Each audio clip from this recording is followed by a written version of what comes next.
Welcome to Hood Champion Boxing and Sports. In boxing, you find a way to win or you find a way to lose. Please like and subscribe.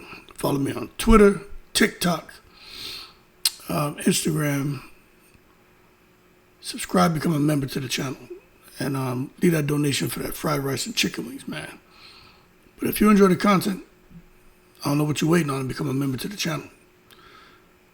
Now look, Jaron Ennis, special fighter. But the reality is, man, that fight he had with Uisma Lima, people haven't forgotten about it. That shit is still lingering around, man. You know what I'm saying? It's left a really bad taste in people's mouths, and they don't like it. And they're looking at Jaron Ennis, and they're just saying, man, what do we do with a guy like this? So much talent. So much talent. But as far as performance, not what they want. At least, not the type of opponents they want in the ring. But we understand at this point, as far as Jaron Ennis, his last few fights, has a whole lot to do with being signed to Matchroom and Eddie Hearn and the matchmakers over there and navigating his career. He is an investment, and they are doing all they can to not just protect their investment, but they want to shield it from volatility, and they want to see it grow. And that's something that me as an investor, and I know a lot of you guys, you can't do nothing but respect that. But at the same time, we're boxing fans. So we understand what you're doing, but we don't agree. Especially when you tell us that you're looking to go more aggressive as far as your investment strategy. So what the F is going on here? Because Uisma Lima wasn't the answer. And I ain't here to talk about it. I did a video on that. But what I'm saying is, fans are sitting there looking and saying, okay, Jaron, he didn't just beat Uisma Lima. He deleted that guy, man. You know what I mean? He erased him off the boxing map. So to me, it just looked less like a boxing debut and more like a public service announcement. You know what I'm saying? It's like, kids, this is why you don't fight out of your weight class. Ennis came in with power, poise, precision, but instead of getting applause, you know, he's getting a whole lot of backlash from everybody. Everybody. Yo, fans weren't impressed. Yo, his fellow boxers, the boxing brethren, they weren't impressed. Nobody is impressed by that. The same crowd that once called Ennis the future of boxing suddenly labeled his return fight as a joke, and they're starting to look at him as a joke. How can you take him serious? You know what I'm saying? It's like you have a fishing pole and you coming back showing all these pictures of your trophy fish. You went on this big fishing expedition, you caught all these big fish, you know what I'm saying? And everybody like, cool. But you went to the goddamn aquarium, snuck your fishing pole in there with your live bait, and was in there hooking fish.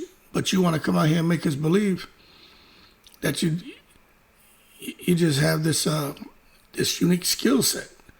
You're so special of a fisherman. Did you catch the fish? Yeah, but I mean, your shit was easy. You want to impress us, man?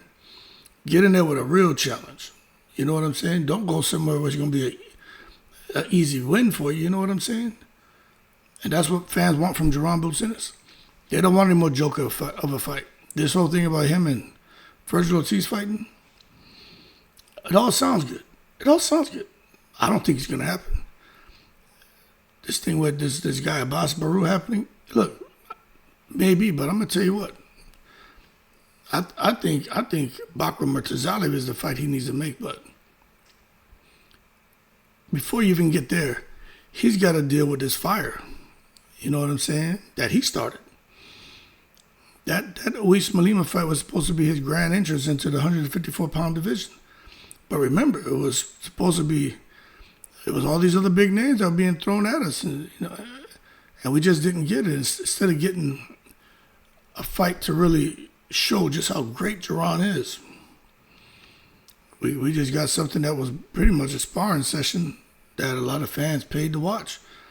And I mean, the hometown fans, you know, they're just glad to see Jaron Ennis get a victory. But guys like us, or guys and girls like us, we know Lima had no business being in that ring with Jaron, man. I was saying that shit before the fight even started. Like, first round, you're going to kill him. But from the opening bell, everything was bad. Size difference, speed gap, power, experience. I mean, whatever gap there can be in boxing between opponents, it was there.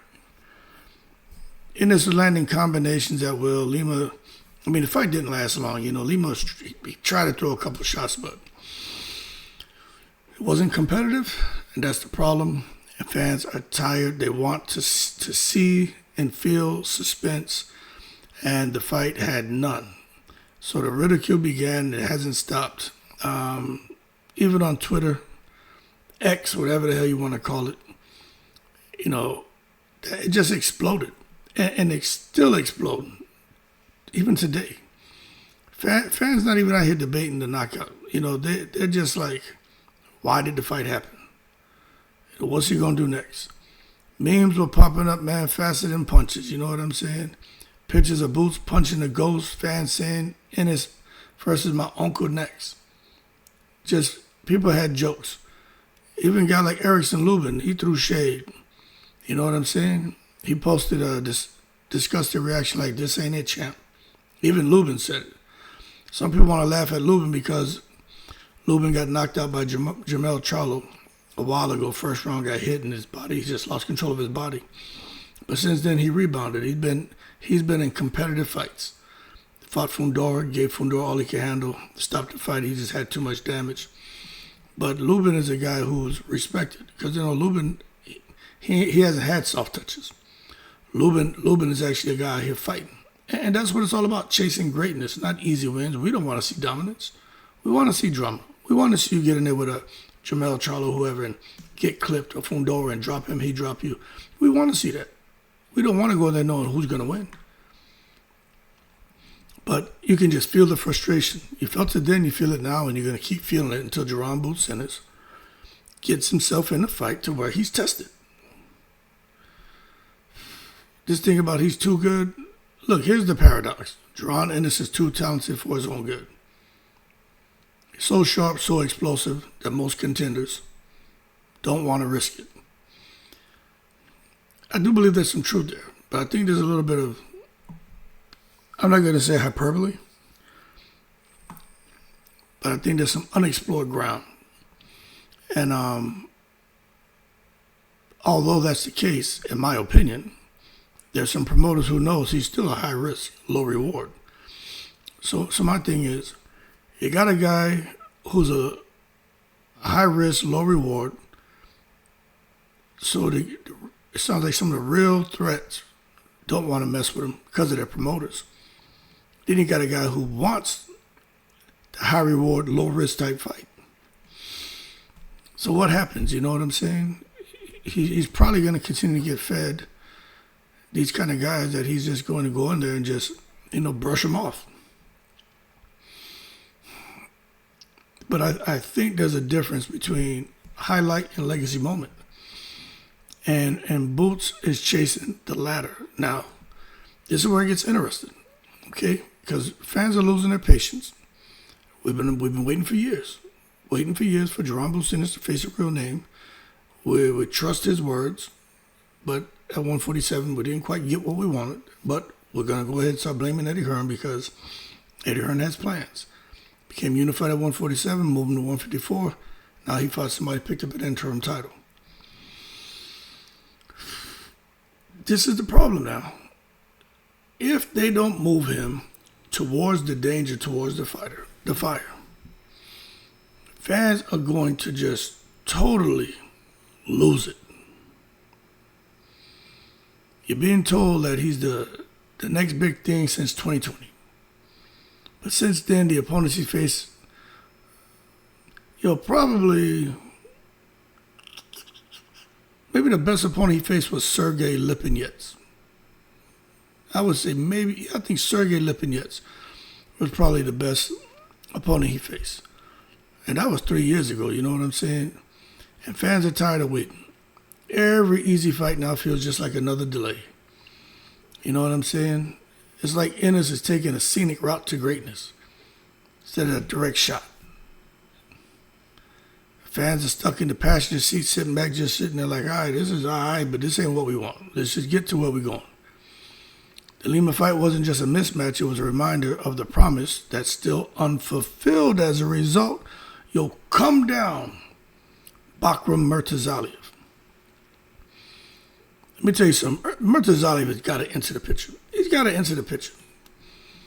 I don't care about no other fight out there right now. Murtazaliev is the guy. If Jaron really wants to silence critics, silence these you guys with these YouTube channels who are talking boxing, the one name he needs to fight and needs on that resume is the boogeyman of 154, Bakhram Murtazaliev. Yo, this Russian technician is no joke. 22-0, powerful, disciplined, criminally avoided. Because fighters know he's the real deal. He ain't flashy, but he's dangerous. He's beyond dangerous. Fighters whisper his name the way horror movie characters whisper the killer's outside. They don't want to disturb this man at all. But I tell you, a win over Murtazaliev would instantly give Ennis credibility at 154. That's all he needs. You know what I'm saying? And that's not a showcase fight. That's a proving ground. Murtazaliev can take a punch. He can counter with precision. He won't crumble mentally like Lima did. And he's, no kidding, a 154-pound fighter. And this is the kind of fight where Ennis can prove he's really built different. Because that's what we believe. But for the promoters, and even for maybe Ennis, the risk versus the reward game. Of course, that's the problem. The risk is massive. If Ennis fights Murtazaliev and loses, that hype bubble, it bursts, man. It bursts. But same thing, if he keeps taking easy fights, the fans' respect fades away.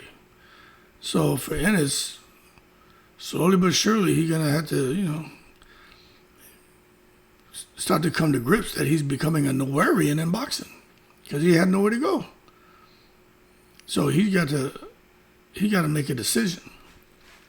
And it's kind of the same dilemma every young phenom faces. Javante, Devin, Shakir, all of them hit, that wall where fans said, all right, show us. You know what I'm saying? And when they did, you saw what happened. Their profiles, everything about them, it just skyrocketed. Boots is at that exact point now. It's no longer about potential. It's about proof. Like, get in there and fight somebody like what Haney has showed us he can do. Shakir showed us with Zepeda. Javante Davis showed us with Lamont Roach and some of the other fights. But get in there and show us what you can do. So Jaron said he wants to clean out 154 and 160. That's very ambitious. Because at 154, he's not showing me that that's something that he's planning on doing. But can he do it? Anything's possible. He got the talent. He's got the skill set. But I just tell you what, you can't clean out a division, no matter if we feel he can do it or not, right? You can't clean out a division if you're sweeping around the edges. You know what I mean? You can't be sweeping around the edges. Could you imagine moving to 160, Jaron just blowing right past 154 now, going to 160 after Lima? That's like graduating from elementary school because you finished your homework early. You know what I'm saying? If Boots wants that respect, he's got to start with someone who fights back. If he beats Murtazaliev, then we can talk about him facing guys like a Janovic, Charlo, Eubank Jr. Like if he beats Murtazaliev, I think a lot of us would be cool if he just skips right past 154. Boom, his man beat who? Murtazaliev? Why waste your time at 154 now? Go right at 160. But I just think fans are kind of we're just out here side-eyeing every opponent announcement like, please, God, not another Lima. So everybody putting the stink eye on Jaron Boots Ennis and his opponent's selection. So you got to be very careful about what he's doing.